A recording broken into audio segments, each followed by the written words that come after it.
All right, everybody, welcome. 6:59. Come on in, get settled. Robin, I think you might be first. I see you typing. All right, 7 o'clock. Welcome. My name is Justin Rivers. I am Chief Experience Officer with Untapped New York. Happy to have you here this evening in our continuing series, Wild City. Today, we're talking about the history of wild beavers in NYC. And of course, we are happy, as always, to have this talk led today by the author of Wild City, Tom Hynes. He's also a contributor to Untapped New York and a good friend. You may remember Tom from the Oysters. And what was the other talk? Oh, the birds, the famous Celebrity birds. Yeah, celebrity birds. Yeah. Justin has had a long day. As always, if you are new to our talks and you bought a ticket tonight, thank you. Our insiders are here enjoying all of our virtual programming for as low as $10 a month for a virtual membership, which gives you unlimited access to our video archive and all of these great talks. You can use the code Join Us and get a month free if you'd like to try it out. Also, as always, there is a link to purchase Wild City, A Brief History of New York City and 40 Animals, which you see up here on the slide. And I'll post this link again at the end of the talk. And please, if you have questions for Tom, put them in the questions tab and we will do Q&A at the end. Let me say hello to a couple of people. Robin, you did make it first. Hello from the Berkshires. It must be beautiful up there. It's gorgeous in Brooklyn today. Janet, bye from Brooklyn. Tom, hello. Thank you for being. Leslie from Washington Heights. Rena, you made it. I'm so glad that you made it after our registration woes. Your account should be good now. Gareth, hello from Wales. Good to see you. As everybody is coming in, I am going to let Tom get started. If you have any questions, please let me know. Also, Stanley Zucker, I know you are here, and I would love it if you would load the picture of the beaver that you sent to me a couple of days ago. And also Tom would too. And if you do not, give me permission and I will do it, all right? Because we want to see that guy or gal. Yeah. All right, Tom, go for it.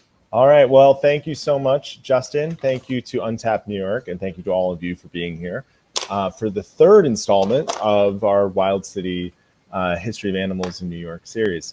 For this talk, we're going to be talking about the beavers. I kind of think that the beavers are the most important of all of the animals in New York City history. And there's some even thinking that they are responsible for New York City, or New Amsterdam as was originally called by the Europeans, even existing in the first place. And one of the sources for that, you can see this here on the slide, it's also behind me on the bookshelf, is the great book by Russell Shorto, The Island at the Center of the World. And in this book, he talks a lot about the fur trade, and he even calls it the colonies, the early colonies, an entire reason for being. The main draw and the main reason for the demand on beavers was actually a fashion necessity, status symbol. Was the beaver-made felt hats in Europe, and in the early colonies were just selling as fast as can be. So even back as the 1630s. New York City has been influencing the world of fashion. By the late 1600s, according to Science Daily, over 80,000 beaver skins were exported from North America every year, often right through Manhattan.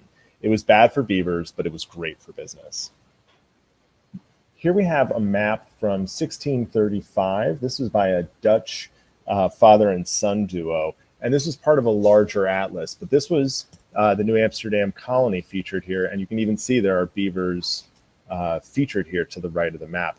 And this is an early trend in a long-running list of beaver iconography that we'll see throughout New York when we look a little bit closer. Now, this is an early seal of the New Amsterdam colony. This is from, I believe, 1630, so this is even earlier than the map. And here we have 3 beavers. We have 2 beavers holding up the crest, which has a beaver on it.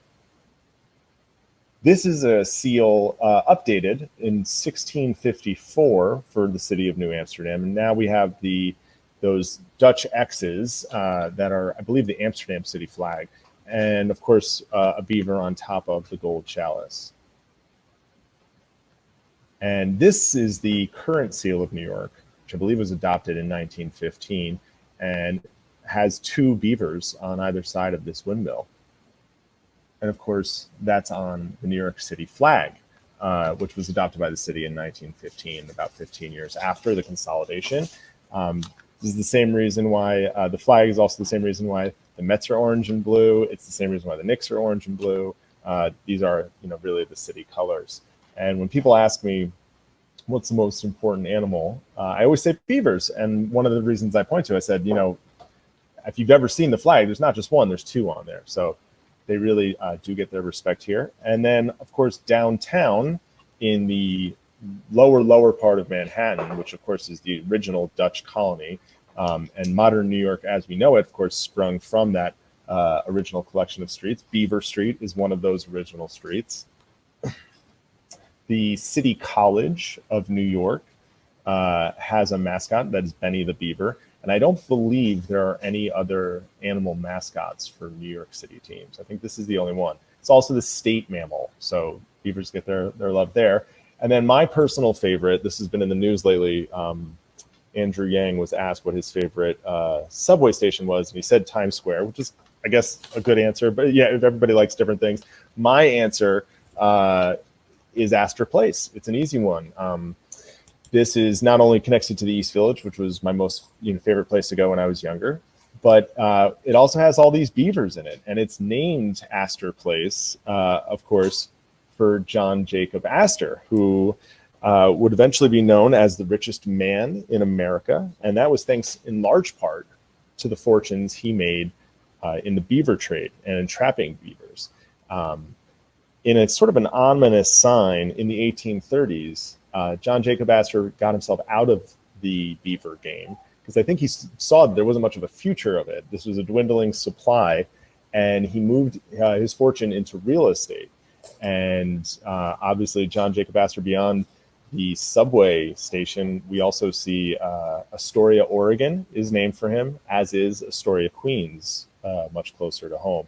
Now, he lived on the Upper East Side, I believe, and Astoria, Queens was just across the river. And he has this really great, kind of snarky, very condescending quote when he heard that Astoria, Queens has been named for him. He said, "They named a town for me out in Oregon, and I'm not going there. And they named a town in Long Island, much closer to home, and I'm not going there either."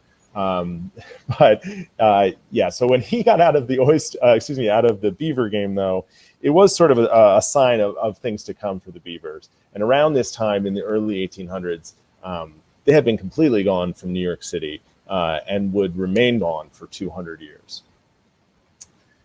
And that's too bad, because beavers are, very important animals to ecosystems. They're also, as this picture shows, kind of cute. They're also very interesting. Dens and dams are different things. That's the thing I actually didn't know before I wrote the book. They live in the dens, but they obsessively build dams to trap water. And if they hear running water, aka a breach in their dam, they have to fix it. They can also swim up to 15 miles per hour, and they can hold their breath for 15 minutes at a time. What's really very functionally important about beavers is the role they play in the ecosystem. They are engineers of their landscapes. As I said, they obsessively build these dams, and they create channels for them to move from the den to the dam to the different supplies for the dens and dams. And they're also much safer in the water. But the effect that has, as illustrated in this slide here, on the water table is immense. And it actually spreads the water out, which again is not really ideal for a lot of real estate and for planned communities, but for the ecosystem, it's actually very good. In this slide that I love, this looks like a 1950s poster, you can see all of the things that a beaver does for the habitat. When it raises the water level, it creates breeding ground for insects. It allows for fish, which attract birds, which attract bigger prey. So beavers really are not only engineers, but they're also a keystone species wherever they live. They have a need to engineer their surroundings. And if that sounds familiar, of course, it's because it's exactly what we do. And that's exactly what we did here in New York City. This is a slide. This slide is a picture from Eric Sanderson's wonderful book, Mannahatta, which is behind me, as well as Russell's book is also behind me. And if anyone somehow hasn't read that book, I highly recommend it. So this is an idea also from the book of what Manhattan looked like and New York City looked like before 1609 when Henry Hudson arrived. And New York City back then had it was a wonderful habitat for beavers. It was wonderful habitat for a lot of animals, in fact. And one of my favorite notions that I came across in writing Wild City is the idea, if the United States had been settled by Europeans west coast to east coast, that there's a good chance that New York City would have remained a national park. And not just any national park, but the jewel of the national park system, on par with Yellowstone or Yosemite or anything really. And there are remnants of, or there are indications of how New York City used to be all over town. This is one of my favorites. This is Monetta Creek, which of course no longer exists, above ground that is, and is rumored to still run underneath Monetta Street in the West Village. It originates around not Union Square, excuse me, Washington Square Park, and did terminate in Tribeca. But this is just an indication of all the different rivers that would crisscross Manhattan 400 years ago, which were perfect habitats for beavers, which is one main reason why there were so many of them here. This is another personal favorite. The bottom of this map is the northern tip of Manhattan. The top of the map is southwestern Bronx. The blue line, or the blue squiggly line, is the former Tibbetts Brook, and that currently terminates in Van Cortlandt Park. And there is a proposal underway to actually daylight that and not really return it to this squiggly line, but move it, a few blocks east to have it run along the major Deegan Expressway, where if you're ever familiar in that part of the Bronx, or if you're familiar with that part of Bronx, they are abandoned train tracks, and a slight river, a little brook like the Tibbetts Brook, really could run and terminate again once more in the Harlem River. Anyway, just an illustration of how New York City used to look and how this was such a great habitat for beavers. And this slide is not from Eric Sanderson's book, but I believe it's from the New York Times conversation he had with Michael Kimmelman, their architecture critic. This is how the Bronx would have looked in 1609. And to the west coast of the Bronx is mountainous, not mountainous, but hilly. It almost looks like a hand that's laid flat on a table, and all the different fingers and indentations. And then to the other half of the borough is more of like a tidal wetland, much more flat. And running right down the middle of all that is the Bronx River. Here's another map of it.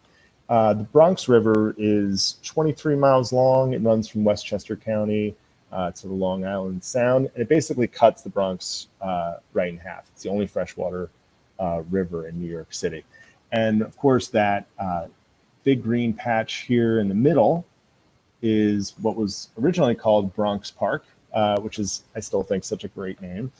This was an 1888 map, and of course, all of that green space is still there and thriving. That to the north is the Bronx Botanical Garden, and to the south would be, in 1895, I believe, become the Zoological Park, or as we call it now, the Bronx Zoo. And the Bronx River goes right through there, and it's bucolic and beautiful. But that hasn't always been the case recently. In fact, as even before the 1888, when Bronx Park opened up, the area had been sort of leaned on a little heavily by industry, and mills and farms, and basically just a lot of pollution, tanneries and slaughterhouses, and just raw sewage basically would all find their way into that river. And it wasn't specific to the Bronx River. I think that's how most people treated bodies of water. It was a way to kind of dispose of things you didn't want nearby you. There was no real, as it were, downstream thinking. This is another photograph of the Bronx River, I believe, before the construction of the Bronx River Parkway, which would really begin to transform the river and actually rehabilitate it. And this is a picture of the Bronx River Parkway, which opened in, I believe, The work began in 1907. I want to say it opened a few years after that. This is actually one of the first of its kind roads, where there was a median down the middle, and it was meant to be a scenic drive, and it came with a lot of rehabilitation for the river. And when I talk to people about the Bronx River and the beaver habitats there and the history of it, the Bronx River Parkway, as counterintuitive as it sounded to me, actually has played a role, albeit slowly, in cleaning up the river. And I guess I just don't think that highways are the best thing for rivers, but in this case it was, because one of the main upgrades that came with this parkway project was a sewer pipe. So basically people, were stopped dumping at least their raw sewage in the river. But they didn't necessarily treat it well. The Bronx River for the next subsequent decades leading up until the 1970s was a dump, basically. People just put their trash in there. Like all waterways in New York City, it's subject to the combined sewer overflow system. So even though they weren't getting every bit of raw sewage, it was getting raw sewage every day it rains, more than half an inch, which of course is the unfortunate dirty little secret about New York City and most North American cities, is the combined sewer overflow just conundrum. These old sewer pipes that we built in 1900, which were great at the time, have kind of left us in this pollution pickle, as it were. Anyway, this is another pretty sad picture of the time. This was from 1970. I think this is a little kid staring down at the river, and he's looking at I believe that's like a car. And the reason I think it's a car is because, excuse me, sorry. Let me come back to this. So around this time in 1974, groups began to really take notice of things like the last photograph we saw, of children being near this polluted and terrible river. This was also, the 1970s was, in a lot of ways, the low point for the environmental movement, not just in the Bronx River, not just in the Bronx, not just in New York City, but everywhere. So this group, the Bronx River Alliance, formed in 1974 by Ruth Annenberg, originally as the Bronx River Restoration Group. In 2001, it would morph into the present day Bronx River Alliance. And while there are a number of people and groups that are responsible for the turnaround that the Bronx River has really had since the 1970s, since its low point, the Bronx River Alliance is really a leader among them. And also very responsible for the river's turnaround was former Representative Jose Serrano, I believe, of New York's 15th district. Serrano was a champion of the river, champion of his district, and I believe secured $30 million for the river's cleanup before he left office. So he really is a big part of why the Bronx River is in the shape it is today. Of course, there was a lot of work to do. That $30 million didn't go unspent.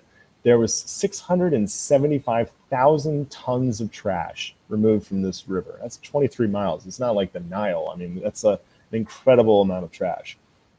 Included in that were 30,000 old tires and 89 dumped cars. That's one car for every quarter of a mile of river. But slowly but surely, things began to improve.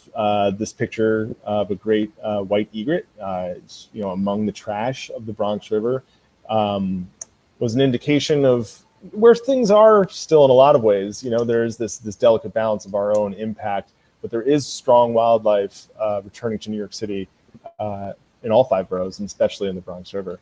And I just saw one of these birds yesterday in Brooklyn Bridge Park, and I just wanted an excuse to include it. Another great development for the Bronx River has been rehabilitation of the shoreline and the way that it's provided access to the community. This is one of my favorite parks in all of New York City. This is the Concrete Plant Park. And that's not a family name. This was a concrete plant not too long ago. And this infrastructure is rehabilitated infrastructure from the industry that was there. It was not removed. And there are other examples of this. I believe there's a park in Seattle that has embraced the industrial legacy infrastructure and built a green space around it. I know there was a proposal in northern Williamsburg that I think didn't make it, but it was an interesting proposal called the Tanks. Anyway, it's all to say that the Bronx is really moving past its industrial legacy. And what I find really interesting about this park is a lot of things, but also that I believe there are still concrete plants on either side of the river, near on this stretch of the river. So it really is still a habitat and a river in transition. But it's, if you look at the history, it really, really is moving in the right direction. This is another park along the Bronx River called Starlight Park. It's another great access point for the community.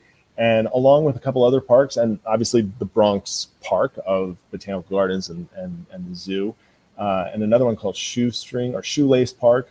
The idea is the master plan is to really give the community access to this river from north to south, from basically from Westchester County down to Soundview.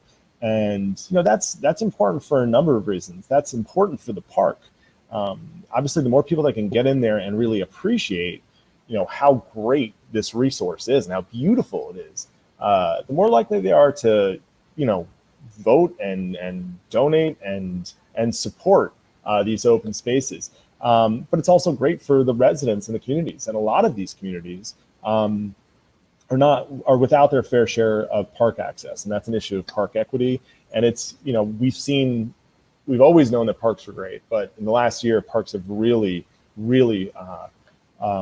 pulled their weight for New Yorkers. So it's a great project, and also these parks can help with combined sewer overflow. They can't really mitigate it entirely, but they can mitigate it a little bit by acting as buffers and naturally absorbing some stormwater. I mean, that when it comes to sewage going into the river, I'm of the opinion that every drop really does count. So the better, the greener the better, I think, in New York City. And obviously, this rehab and this turnaround by the Bronx River Alliance and Jose Serrano and countless other organizations and groups and people has been great for the Bronx and will be great for the Bronx. But it's also been really great for animals.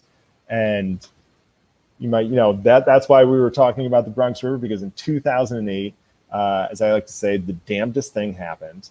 A beaver showed up on the Bronx River in New York City for the first time in over 200 years. This is 28 or 30 years into the rehabilitation of the river by, about a generation and change away from the founding of the Bronx River Alliance. The money spent by Congress that Serrano brought to the district to clean up. This little guy came in, and as I like to say, he was the buck-toothed vindication of decades of hard work and environmental activism. And so I think without any other suggestions, he was named Jose in honor of Jose Serrano. And I'm just seeing in the chat that Rocking the Boat has helped the Bronx River. They absolutely have. They're a wonderful organization, and there are a lot of people that are really doing incredible work up on the river. And in this photograph, you'll see a second beaver who showed up in 2010. And this time, the naming of the beaver was put to a vote, and I love this name. It was decided that it should be Justin Beaver in honor of Canadian superstar Justin Bieber. So what a tribute. That's very exciting. But of course, the beavers have not been the only wildlife that's returned to the Bronx River.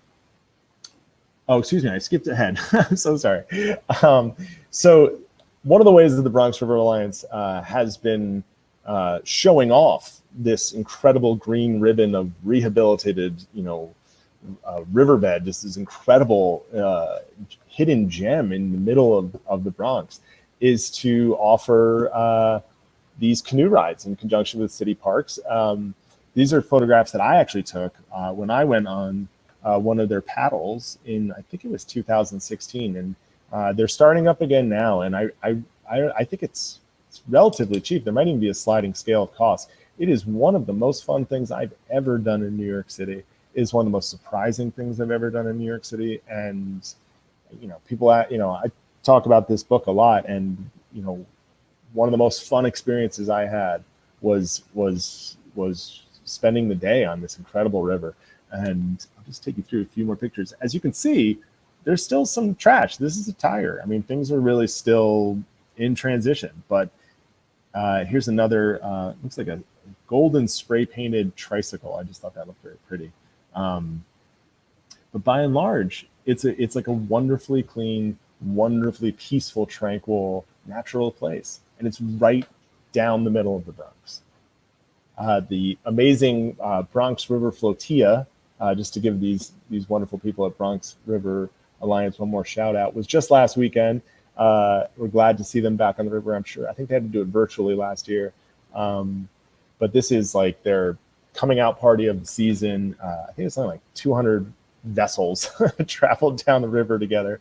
But on most weekends, it's about a dozen or so vessels. So again, I mean, I can't recommend this enough. I took the subway to do this. I mean, it's right off the 2, 3, 4, 5 line at like 232nd Street or something like that. It's a really, really fun way to spend a Saturday in the warmer months here in New York. So I can't really recommend that enough.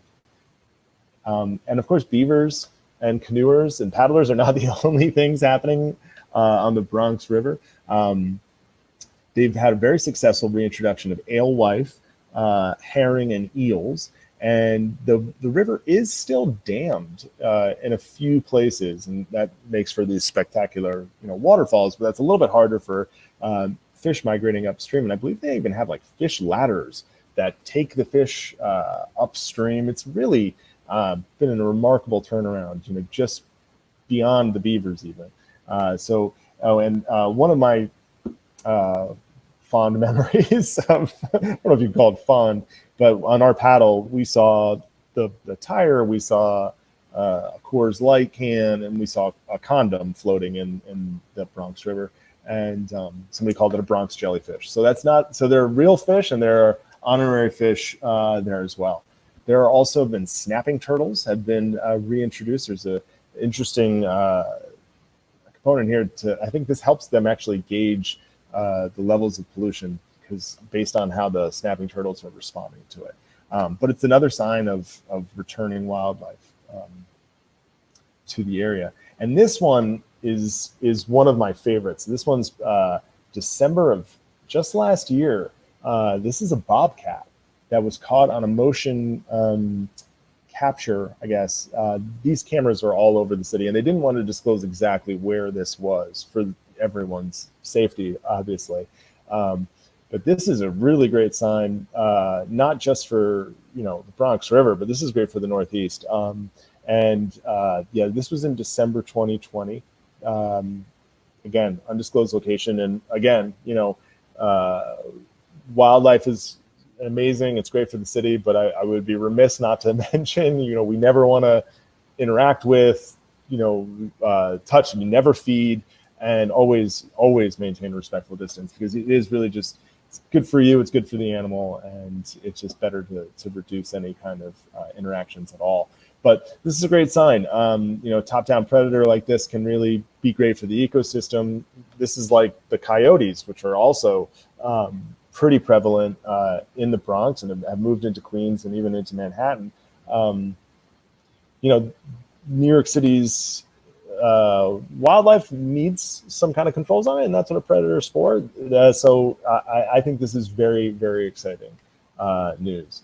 And also there have been additional beaver sightings. So this one I couldn't believe. This was, I think, 2017. This is Swindler's Cove, part of Sherman Creek Park, which is sort of a rehabilitation project a restoration project by New York Restoration Project, NYRP. Was founded by Bette Midler, that organization. If you don't know them, I highly recommend you look into them. They do incredible work throughout the city, from community gardens to larger park projects like this. And this beaver was spotted over there swimming in from the Harlem River. And part of the reason I'm sharing this is because, oh my God, beavers not just in some stretch of the Bronx far away that you don't think about. This is Manhattan. I mean, this is the real concrete jungles. This is really exciting. But also the Tibbetts Brook map that we saw earlier of the daylighting project. Now, I don't know that you could run a beaver is going to be found in the Tibbetts Brook if they rehabilitate it next to the Deegan Expressway. But I just think the more wildlife corridors we have, the more options we have for a beaver to find its way downtown and do all the helpful, great things that a beaver does. I think the better. But I'm not. That's not a unanimous feeling, as this headline from my friend and enemy said, the New York Post, and my beloved but maddening New York Post took a very New York Post point of view on beavers being spotted back in Richmond Creek in Staten Island.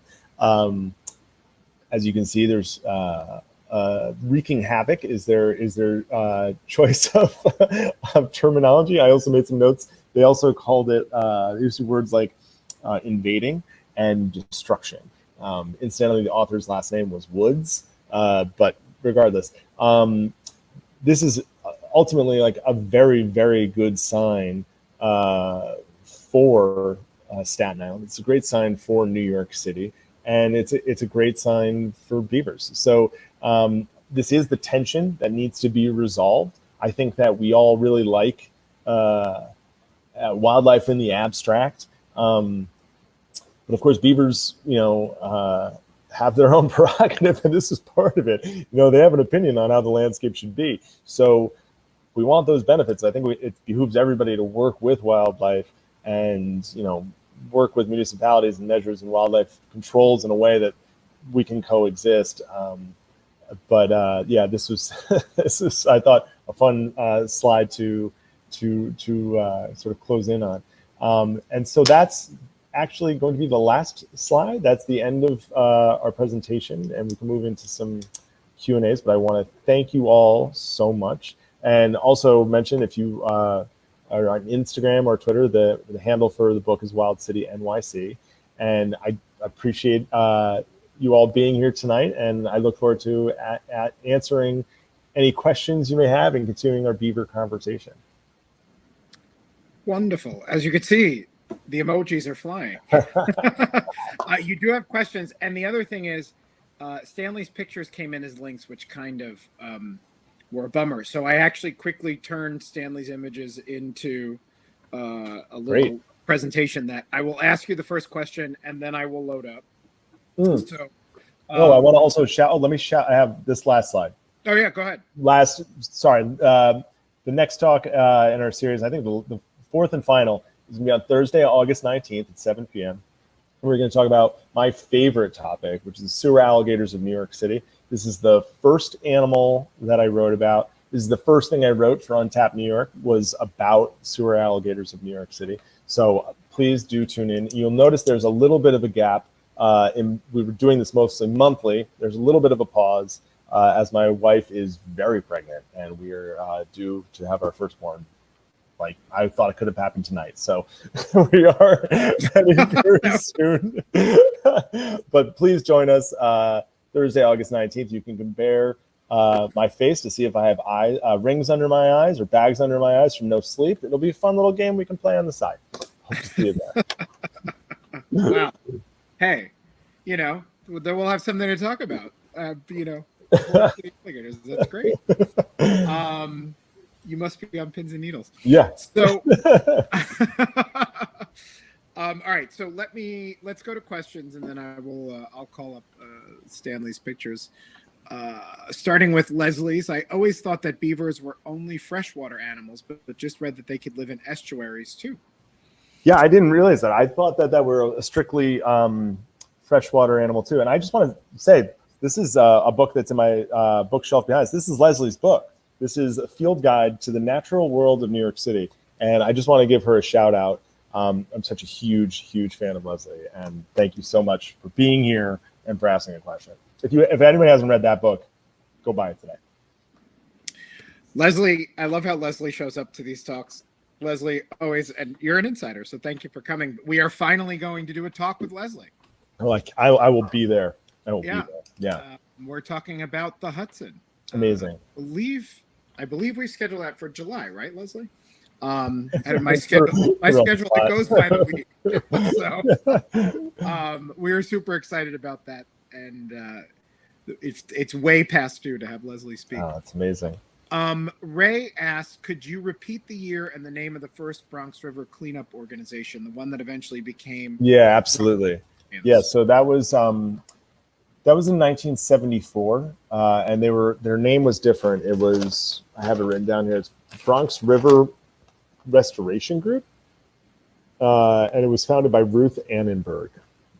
And what I will just say one thing about that is the timing is so interesting to me, because I think the 1970s were really like the low point, or the late 60s and 1970s. This is the era of the Cuyahoga River catching on fire. This is the Hudson River, striped bass are all dying. This is why we have an EPA, why we have a Clean Water Act, why we have a Clean Air Act and Endangered Species Protection Act. I mean, we really reached our low point. And I think the Bronx River is so emblematic of that, because this is also the era of the Bronx's burning. There was money to fix Central Park and fix the Hudson, but I just think that the Bronx River was such an afterthought to so many people. And I think there are obvious reasons why. And I think it's the same reason why the Cross Bronx Expressway goes through there without any concern for the community. That turnaround to me is almost more special than any other, because and then the Beaver returned. It was just such an amazing, one of the reasons I wanted to write this book. Actually, I was aware of that story 5 or 10 years, obviously, before the book came out. And I just thought that was the whole story of New York City's, from this wonderful ecological gem to this polluted nightmare to its turnaround. Those are the three acts of New York City story. And it's really, really so cogently told through the Beaver, I think, or just so succinctly told through the Beaver. Yeah, no, it's true. When I was a Fordham student, we used to do community outreach programs with, I don't remember the organization, but they would bring public school kids on Saturday mornings, and we would go out there and we would go on the Bronx River and clean it. Could be Rocking the Boat, which actually Leslie mentioned in the chat. And it might be Rocking. Yeah, it could be Rocking the Boat. Remember, it was so long ago, and of course, it was on a Saturday morning, so I would show up not in the best state, but right.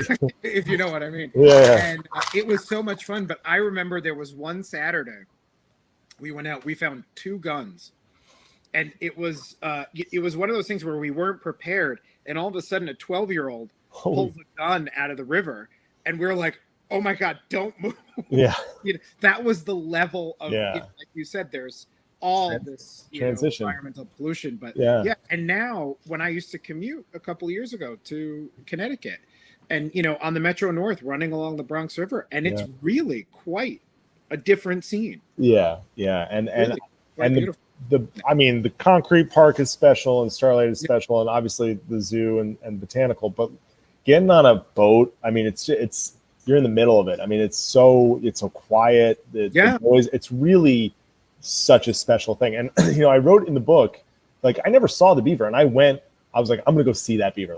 I'm gonna see it. Obviously, I'm gonna see it. And I didn't come close to seeing it, but I had this other holy cow takeaway, and it was funny because I was like, yeah, well, I didn't really see, that was the reason I went, but it was very eye-opening. It really kind of changed my not change, but it kind of strengthened the idea that environmental activism, it really works. When you look at what that river looked like in 1970 and what I was paddling down that afternoon, it's a world away. And where else can you replicate that? And, it works quicker than you think. I think everybody thinks it's going to take generations and generations to get these things clean, and maybe 100%. But just a little bit of love over a couple decades can do a huge. And even just the reduction, I mean, this is very off topic, but you look at things like the Chernobyl exclusion zone, and it's you just get people out of the equation and things will return pretty quickly.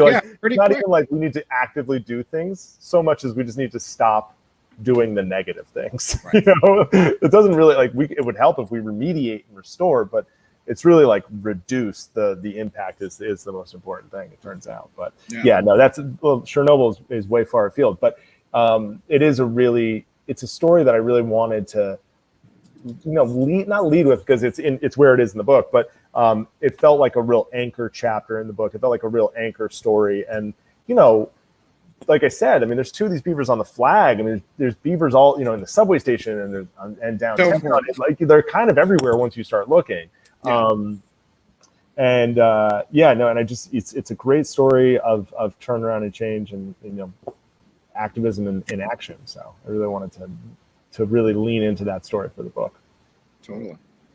Chris asks, is there any theory that the snapping turtles and bobcat returns among other animals are caused by the beavers' impact on the area when they returned in 2008? Interesting point.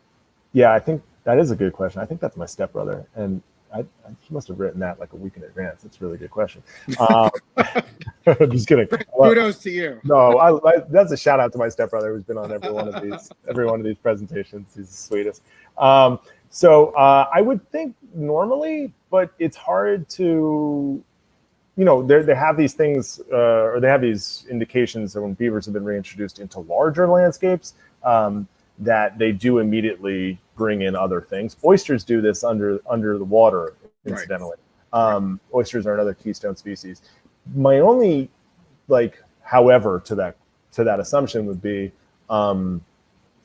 that I don't really know that it's so clear that there's been impact. That I think the Bronx River is still so managed that we don't have we might have a den, but we don't have dams. You know, they're not changing.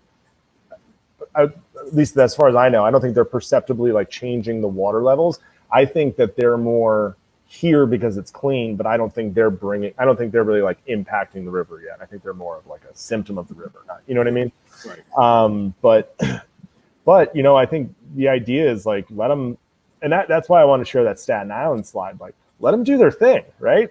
You know, I understand it's gonna change, you know, flood some roadways and change how we zone places, but let's let them do that work for us and restore the water table and you know, make a richer habitat that is that's the other thing. They're creating wetlands basically, which are the most adept at carbon capture and at, you know, all of these super helpful things.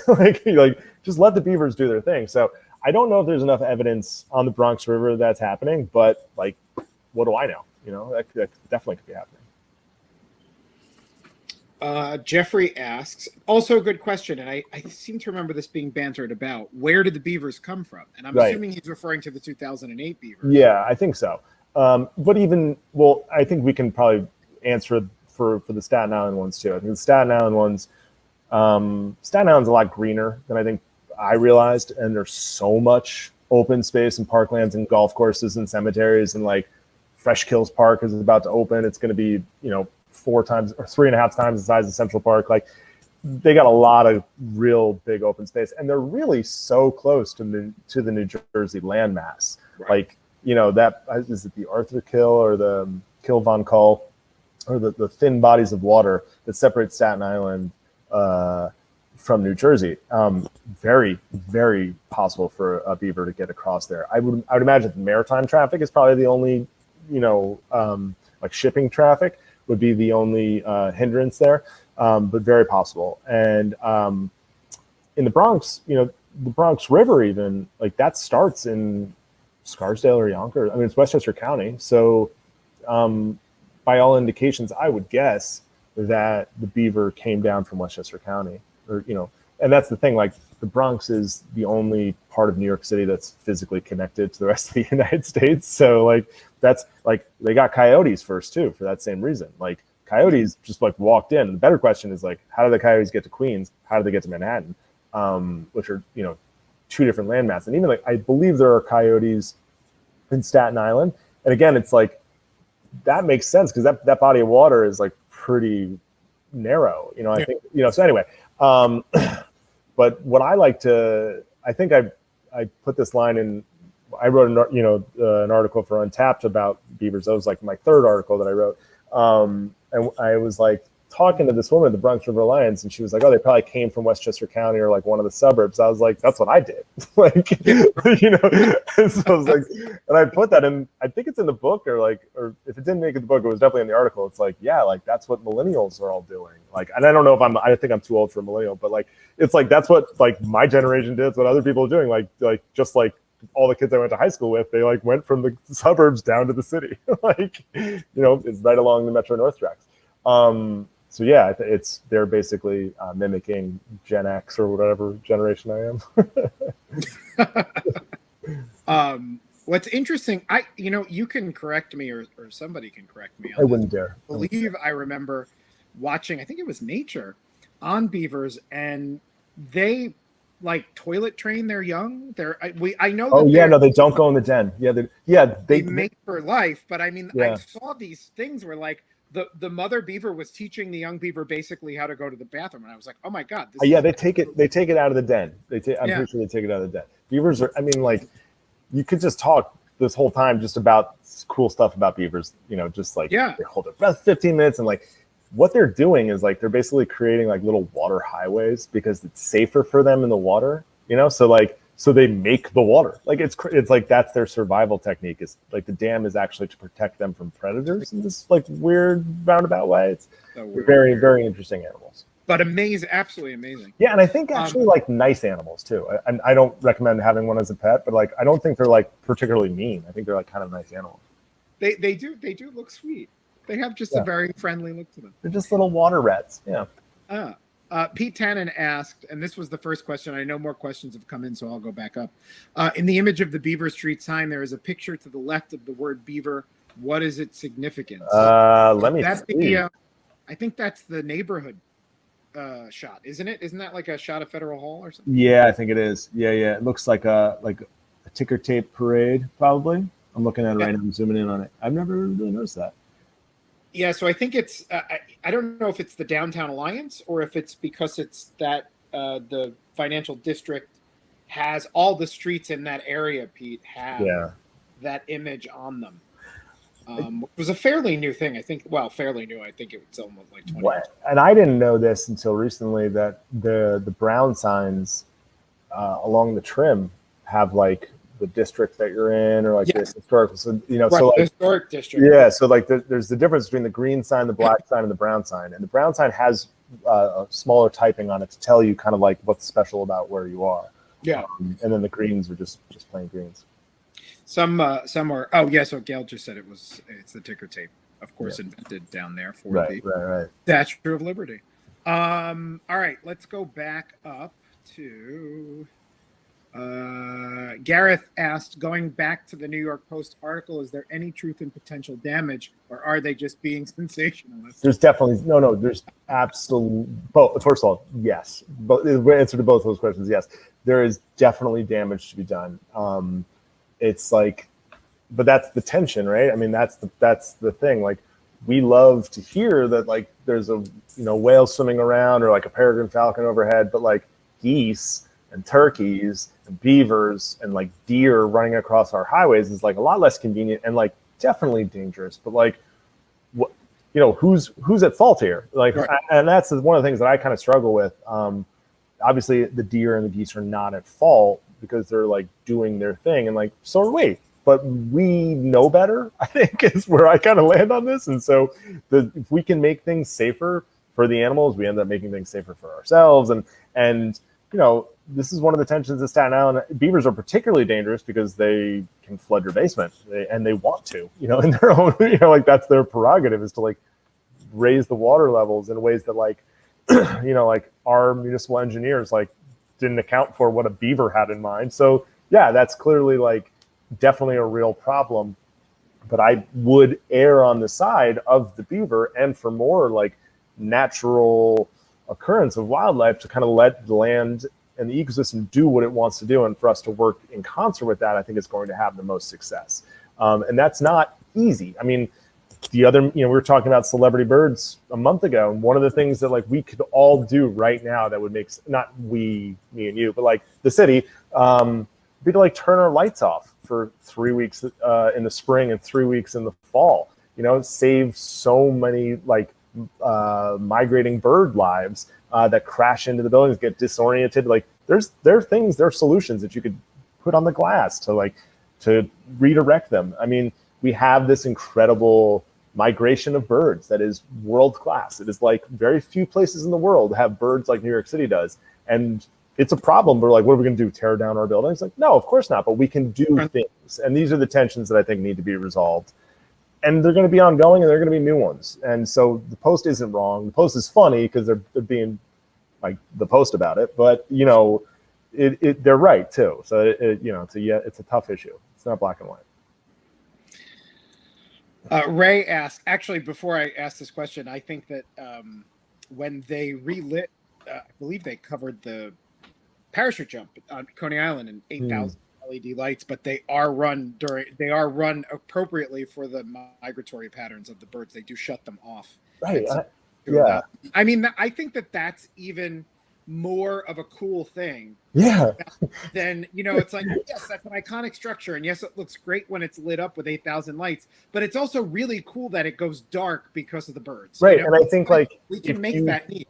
And I think you just need to make like, and that's what I've tried to do and will continue to try to do, you know, is like this is happening here. Like, wouldn't you obviously want to like make it, you know, as safe and conducive as possible? Right. It's so true. Ray asked, where and when should you go to get a boat ride on the Bronx River?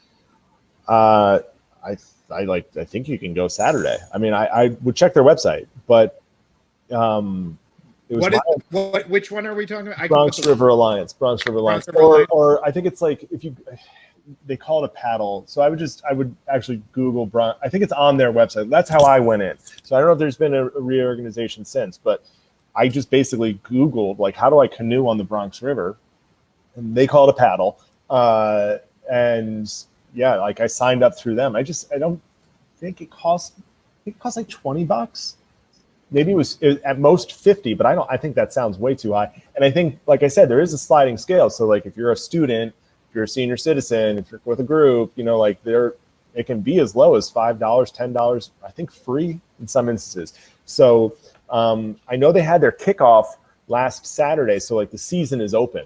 I don't know what their PPE situation is. I don't know if there's like a waiting list or like is it harder because of, you know, space, but that is, I think it's relatively easy to go through that. Yeah, we were doing events with the Gowanus Dredgers last summer. I remember that. Yeah, they accommodated us very well. You know, it was kind of like the ultimate social distancing. Yeah, there was a certain amount of people in the boat, and maybe we should talk to the Bronx River Alliance about doing something with them. For instance, it's like such a natural marriage because it is like the undiscovered thing. I mean, it's like hiding in plain sight, like best thing in New York. Like, go rediscover your city. I mean, come on, it's very true. We'll get them on the phone. You're holding us to the fire here, Tom. All right, okay. I have my marching orders. Do what you want. Gail asked, how much of a paddler do you have to be to do the paddling boat thing? Super easy going. Yeah. The paddling. I remember it was pretty easy. There is a portage, but you just have to lift it. You and your paddle mate lift the canoe out of the water, and in your canoe I think I actually have a picture of it. You can actually see it. There's like a little wheelie in your canoe. You can see it here on this one. And so then your canoe goes on that, and then you drag it past the dam, and then just pop it right back in. But it's flowing downriver, so you just kind of go. I think that's why they call it a paddle, and it's really just like a float. Like it was very, very easy going physically. I think. Yeah. Tom asks, what length of the Bronx River is navigable by canoe or kayak? Well, I think from Shoelace Park to Soundview, with the portage notwithstanding, gosh, that's got to be more than half of the length in the city. I think probably like 75%, if not the whole length of it in the city. But I know Shoelace Park is the northernmost access point that I know of. And then I know it goes all the way to Soundview to Concrete, which is Long Island Sound. So, right. Yeah, that's a pretty decent. That one takes like 5 hours. To do the whole Megillah, I think, is like 5 hours. That's intense. That's pretty good. Yeah, that's a good. Bring sunscreen. Yeah. Yeah, definitely bring sunscreen. And yes, for those insiders on the program, I will be reaching out to them tomorrow to see if they'd like to do a program with us. That's awesome. Fun. And it's amazing that picture right there, how clear the water is. Oh yeah, yeah. I remember that too. It's almost like if the tire wasn't there, right? You say you were, somewhere in South America. Well, and the canopy is such that it's almost like you're in like a tube, and it's right. You don't hear any of the traffic. And you don't see anything. Like, that's the takeaway I had. It's like, you really could be anywhere. Like, and then you're reminded that, like, oh my gosh, I'm in the Bronx. And you see like a Coors Light can. And I don't want to I don't mean to overstate the trash that I saw. I just was highlighting it. But like, it's really not like a trashed place by any indication. It needs help. It needs constant work, obviously. But it's not like I don't want to make the indication that it's like a befouled place by any stretch. It's beautiful.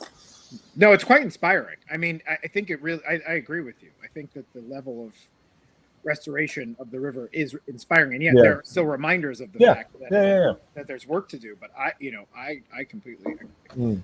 All right. So before, we don't have any further questions, but without further ado, before we sign off, I am just going to take over here for a second and show. So Stanley caught.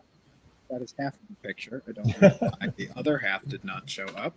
Thank you, computer. All right. Look at that. So this was in Fort Tryon Park, right, Stanley? I think if you're still with us, he sent this to me last week. That is a healthy looking beaver. It's a beaver, right? I mean, like, that's a flat tail and webbed feet. It looks like, to me, it looks like a beaver. I don't know why was it near water? I mean, I've never seen. Yeah, I saw it. Oh, Leslie thinks it's a woodchuck. Yeah, I was gonna say I was gonna say groundhog, which I guess is the same thing because Leslie's the master. I saw a groundhog at Greenwood Cemetery, and they look alike, save for the teeth. Well, maybe the teeth are the same, save for the webbed feet and the tail. Problem with this photograph is that like that tail could be thin, but it could also be like a pancake. Yeah, the angle you got, like it could be a pancake or All right, well. Sorry, Stanley, but still a great picture and also very cute. Leslie says the tail isn't flat, it's furry, but the orientation makes it look like it's flat. We have tons of woodchucks here. Yeah. And they are adorable. They are adorable. All right. Well, Tom, this has been great as always. Thank you so much for bringing Wild City to us. Yeah, and this was fun. We had a nice Q&A. Yeah, Let me put the link to the book one more time in the chat before I sign off. And any final thoughts before we do sign off for the evening? Now I'm just thinking about groundhogs and woodchucks. They're the same animal, and the third name is Canadian marmot, which is probably my favorite. So I'll leave you with that. I'll leave you with Canadian marmot. What's better than that? But no, really, thank you so much, Justin.